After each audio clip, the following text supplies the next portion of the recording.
Hello, and welcome to Ideas with Diana. Today, I'd like to discuss just a few things I've been doing during this COVID-19 pandemic, and some things that some of us have done that have been trying to do things from home or just taking it easy during the lockdown. But the main thing is I've been start trying to see which programs really work for converting some of my older programs over from Windows XP over to Windows 10 and even the Android. Something I did find about using Android Studio, which I wish they would have made plainer in the setup, is that to use Android Studio and really get the emulator to work properly, you need to have actually basically a virtual machine running on Windows. And this is the part that I wish they would have made plainer. I can read the documentation, no matter how poorly it's written or basically, or whether it's written from a programmer's point of view. I don't mean to sound condescending, but sometimes basically, I remember when I was younger, when I wrote documentation for a programmer's point of view. And what I mean by that is many programs feel, well, they just want to type code, and it's like code is more important, documentation, something, it's a necessary evil, has to be done, but it's not. But when you get older, you realize documentation is important, because the easiest test I could tell anyone to do is just this. Just pick a simple project just pick a simple project just to demonstrate this. Like write a program that puts like little squares, like little multicolored squares across the screen. Okay, and then basically basically put it down for a while, put it in a file, just put it away, come back to it, and just try to reread your own code a month later, not doing other stuff, not just not being intimately aware of it. And you'll find the value of documentation, because when you look at it, you say, well, yeah, I was doing this. Why didn't I just do it this way? Or just try to read the documentation. You look at well, you realize that the documentation isn't there, so, or doesn't really convey what you want to convey, because it's done something just like yeah. When it really should be concerned that basically your documentation actually should be as readable, to tell you the truth, as an article in architectural design, or let me get two other props here.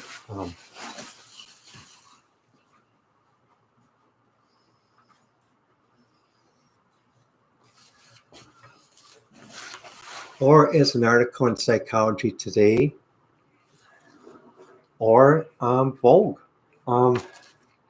Some people think basically, sometimes these three magazines, some people in a tech field say, oh, that's a different field. That doesn't concern.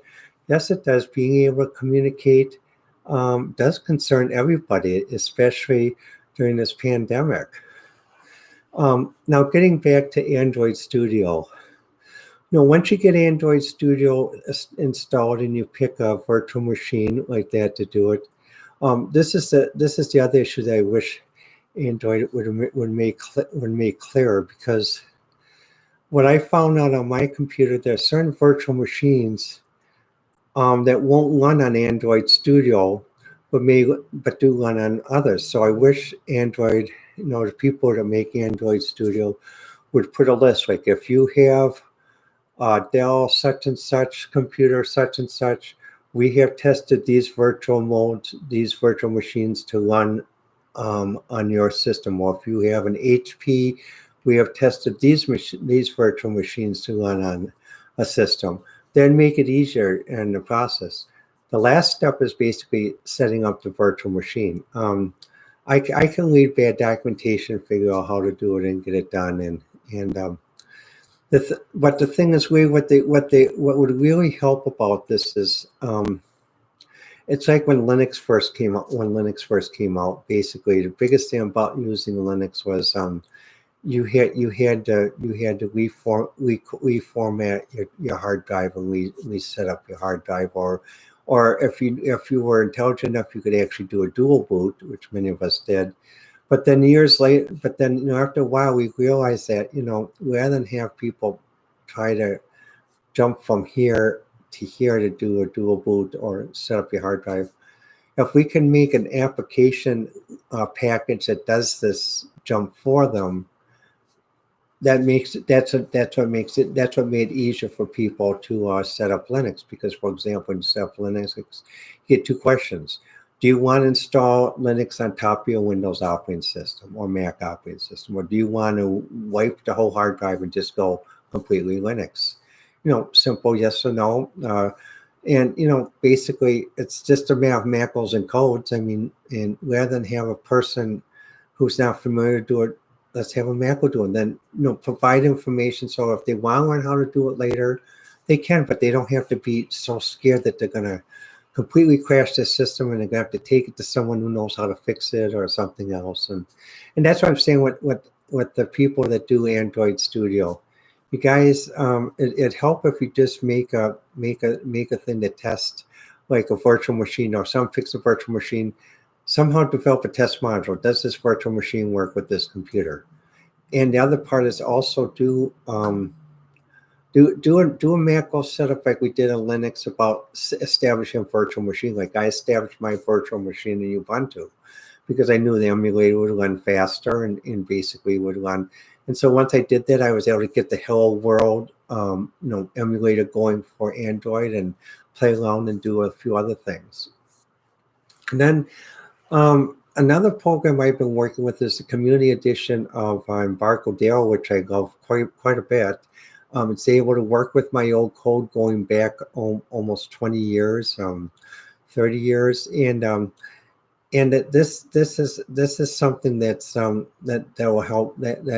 And also it does have a dual mode where you can convert to Android or iOS, like that. But again, regarding the iOS and the Android type virtual machine things, what happens if you don't have it set up according to the protocol that Embarcadero needs it set up? You get instructions on how to do it. What I would really prefer is I'm many years past my 29th birthday. I'm no longer basically top of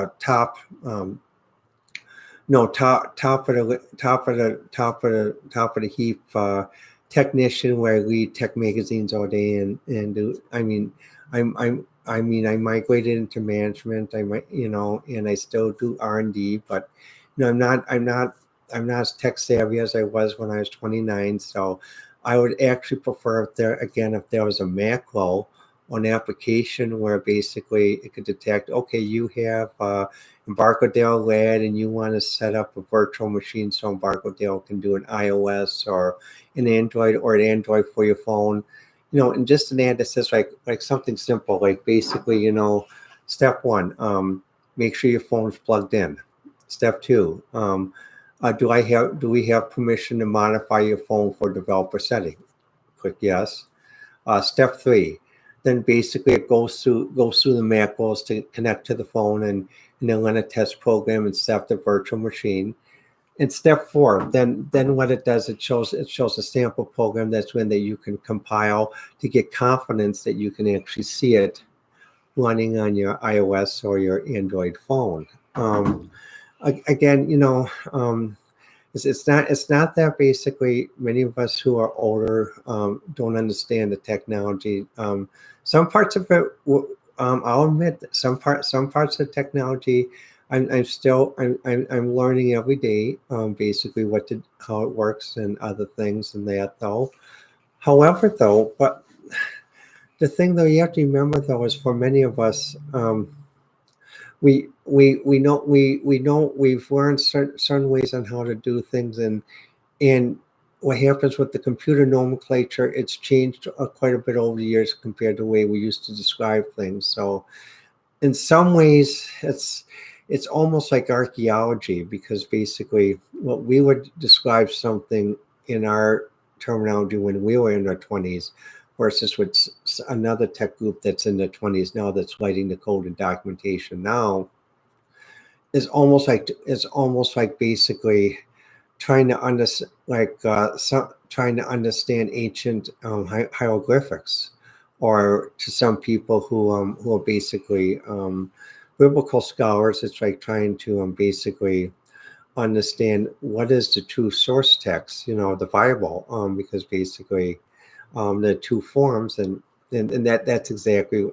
So what happens is, this is where this macro would help out, because basically the macro provides the gap so that basically everyone can start to think more on a broader level, and avoids the egotism that basically, well, we know this technology in our 20s, and you don't know this, and well, that's fine, but basically everyone, when they as they age, basically you sort of eventually start to focus, because I mean, like, I know multiple programming languages, but normally I just focus on a few, normally Delphi, Lazarus, some forms of Java. I have branched a little bit into C sharp, but I still have issues with C because basically of the null pointer errors, and that's why I prefer to stay in Delphi and Lazarus, and even in Java like that, though. So, but I mean, I do think we could make things a little easier with the macros for the virtual machines for Lazarus and Android Studio, and also just to programmers out there and developers out there, please, just think, write your documentation like so the way they write the articles in Vogue and Psychology Today. And just to give an example of a style, let's just pull one out here. Let's see. Okay, this is a good one. This is an article you have just started to read on milk, talking about what the benefits and non-benefits are of milk. But the point to remember about the article is this. Sometimes what we found out in writing is, sometimes some people think the old school way of writing was, let's see if I can even find the pages old school in here. Well, really, it's not. But what happens? The closest thing I could find to old school writing, old school page is this. But the new school is basically this: you put the center idea as a block paragraph, even though this thought actually appears down here. You put it down here to draw the person's attention, and as well as the same thing here. That appears actually up here. The reason why that's done is because it's a way for people to sort of skim the article first, rather than just go completely read.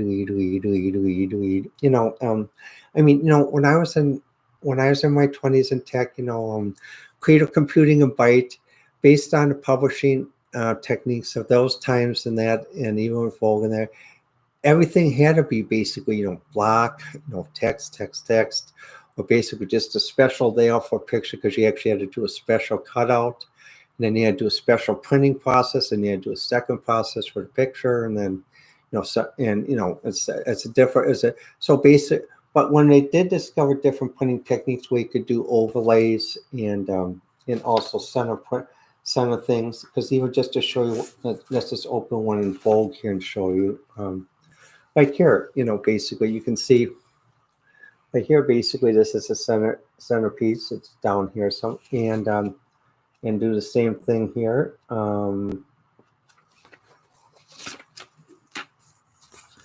And another thing is also sometimes just using a short caption to describe an idea, and that's why it does help when you write your documentation that way. But the making of macros, that's something I think that could help everyone, because during this pandemic, it's nice to have something that you could do and just try an idea, play along. Because sometimes what I do is I load an old program I wrote 40 years ago just in Lazarus. Just it takes puts random dots across the screen like this, and if you hit a button, it switches over to black and white, and the thing is, though, what happens though is basically it's just a nice way to pass the time as well as reading or other things.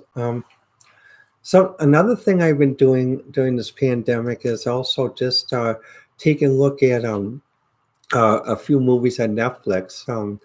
Like one movie I was watching was Queen's Gambit, about a young woman who became a chess master from Kentucky, and I'm partially through it.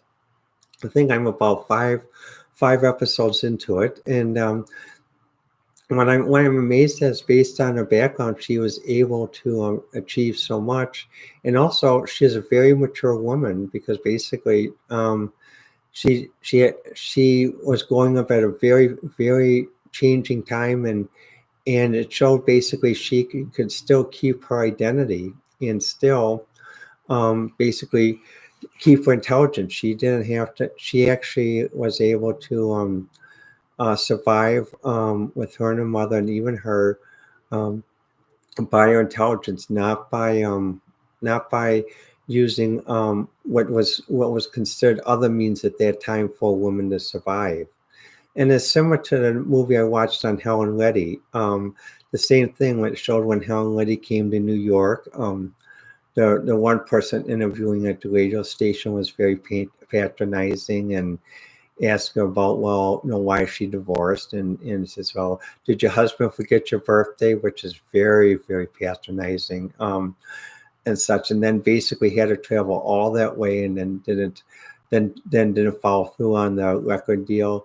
Luckily, basically, she had determination to stay, and she had determination to find a friend to help her while in New York, which led to other things. But the main thing was determination to cut the first single, because basically cutting a first record in a man dominated world that existed back then, where some of the guys were really pills, and there are other words we could use, but I won't. But you get the idea. But basically, um, and it showed that. But once she did get their first record out there, and people did have a chance to get it really caught on, because I remember during the '70s, when I was watching the movie last night, how many songs I remember listening to for the first time in the '70s, and what memories it brought back, and is wonderful to hear them again. And that, though, because it's just basically, some people think, well, the '70s were heavy rock and Deep Purple, and well, I mean, I know I listened to that too, but basically I was listening to a lot of Helen Reddy, the Carpenters, and it's nice to hear that again. Nice to hear that. But the point is, I'm glad Netflix has the courage to make movies like Queen's Gambit and Helen, and the movie on Helen Reddy. But did show, the thing is, when I did see the movie, I say what did remind me of the '70s, which I'm glad that I was more in the Midwest at that time. But even in the Midwest, we still had to work very hard to try to avoid some of the um, pill scene and some of the stimulant scene like that, though, because even in pre-med, people will push to succeed. Basically, you got to get that grade point. You got to get an A+. You got to make sure if you're not going to get into medical school or something else like that.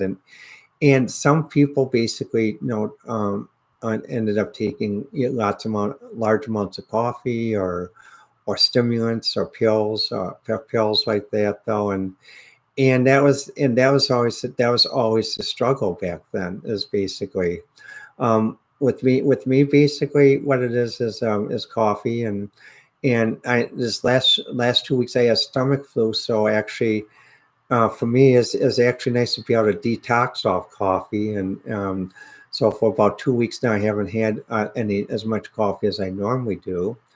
And even when people do take too much coffee, sometimes they go into a coffee crash. You'll see them go like that. And I'm not. I've had that happen, and I've learned. once I realized what it was, I realized that not to reduce getting into that case about a coffee crash. But when I was watching the movie last night, I was just thinking like, it's even though basically people are awarded for having high achievement, but when it comes out to the achievement is due to pep pills or pills or cocaine like that, though, you really feel sad for the people because basically it's not the person, it's the environment. The environment is pushing them to say, you got to succeed, push now be on, even though your body says, I need time to relax, I need time to rest, you know. And that's why I hope basically in the future now that basically we can move past some of these bad mistakes that were made in the 70s regarding and even the 60s with pep pills and or other types of uppers and downers to get people to try to perform, because if you have to perform, by stimulants, uppers and downers and pills, you're really burning a candle. You're really burning your candle at both ends, and you're burning your candle quickly. It's You're not gonna live a good. You're not gonna have a good life doing that. You can perform naturally. You don't need that other stuff. And I'm glad a lot of artists have taken a pledge to perform naturally without that other stuff. And those are the ones that I support. Um, one thing I'm thinking about though is this is a few days before Halloween, and so this is going to be a little bit of a different Halloween this year, I guess, because I guess there's not going to be as much trick or treating or anything else. And I just wonder, or I hope tonight or tomorrow night the Charlie Brown Halloween specials on. I always like watching that on TV, and I do hope that with other Charlie Brown series that groups like Apple TV or other type of big tech groups don't try to appropriate it for themselves to make it there from now on to watch that. You have to pay something through their service because those were always shown on free TV, and I think they still should stay on free TV. Even though I don't want basically too much government control over technology, but I do think if someone does try to appropriate some types of free TV programs like the Charlie Brown specials, or I think people should put their foot down because basically that's a grab. That's not for the benefit of anyone, and it should still stay on free TV. No one should have to pay a service. Because basically if it comes to that, then basically um, we do need to really consider other actions though, like that though. Yeah, but I do hope I am hoping to be able to watch it, and hopefully it'll be on free TV either tonight or tomorrow night, like that as is Halloween. And what I'd like to wish you for this Halloween, even into this early November period, is just try to take things a little bit easy. Take the cell phones, just take them, flip them off. Put it, just put it, don't even put it on so they go on buzz. Just put it on silent. Same thing here. Put it on silent. Put it away someplace so you're not in direct view of it. And just if you have a family, or if it's just the two of you or something, try to do something that doesn't involve the computer or video screen, like that though.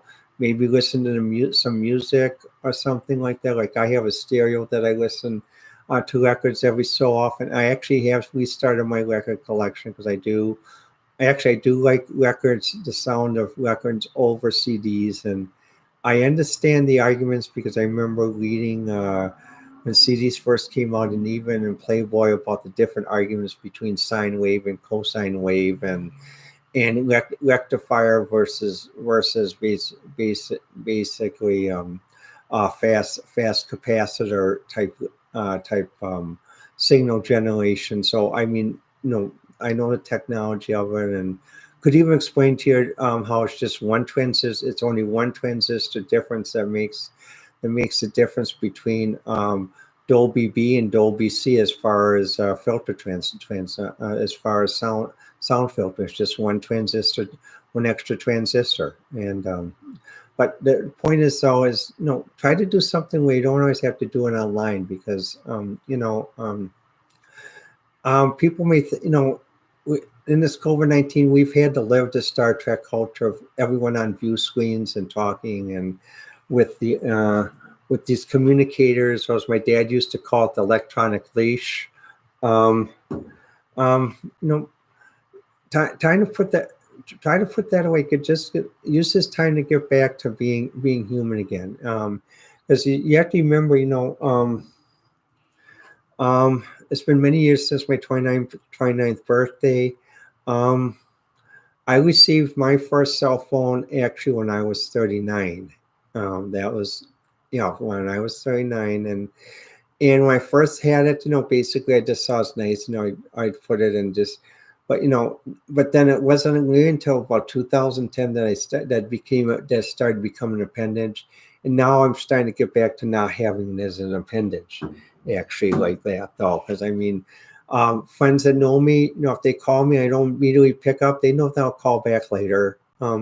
There's no need that if someone calls, she's like, oh, quick, I gotta get this. I gotta get this. Oh no, I gotta get this. It can wait. It can wait. Your friendship or relationship, the person next to you is more important than this person on the cell phone. You can let it wait. You can let it wait. And good friends and even good business colleagues who will know basically you'll call back later, and that like that though. So just a thought. Well, I'll try to make another. I'm gonna try to make another podcast pretty soon. And also, I'm planning to have Nikita, Matt, and Lon come back soon. As soon as we can figure out where we can set up an area to do a big studio thing, because I don't like this multiple Zoom thing like this. I mean, that's way, I prefer the big studio thing. So, and also we're trying to, Nikita and I are working on a new project. Girls just want to have fun, and we're trying to see what we can do to talk with a few radio stations. iHeart, if you're listening, we'd like to talk with you about our project and that and others. So if you want to, just give us a call or contact us. The best way is I prefer basically just leave me a message on Twitter. Just go to Twitter at Diana1A and just type me a message, and then with your phone number, and then I'll call you back like that though. Because part of the reason is why I have these on silences. I've been buzzed and faxed to death my whole life, and it's nice not to have. And I get a lot of robocalls. I get a lot of junk mail, other stuff, and even when I put on buzz, it gets nerve wracking for me. So that's why I prefer, if you really want to contact me, please just take a note. Just write a note on Twitter in a message, like say, hi, I'm interested in the idea with girls just want to have fun. I'm such and such, for my heart or something. My direct number is such, and I'll give you a call. So if you hear someone calling Diana, that's me. But just remember, please, I don't like to be phone bombed to death. And even with some close friends, I had to tell them to stop phone bomb, because I will call you back, but just there are times that I need my moment away from this technology. So, well, let me know what you think, and I'm trying to have the next ideas with Diana a little bit after November, probably about the second week or so. And lastly, to contact us, remember on Twitter, Diana1A, and we'll see you soon.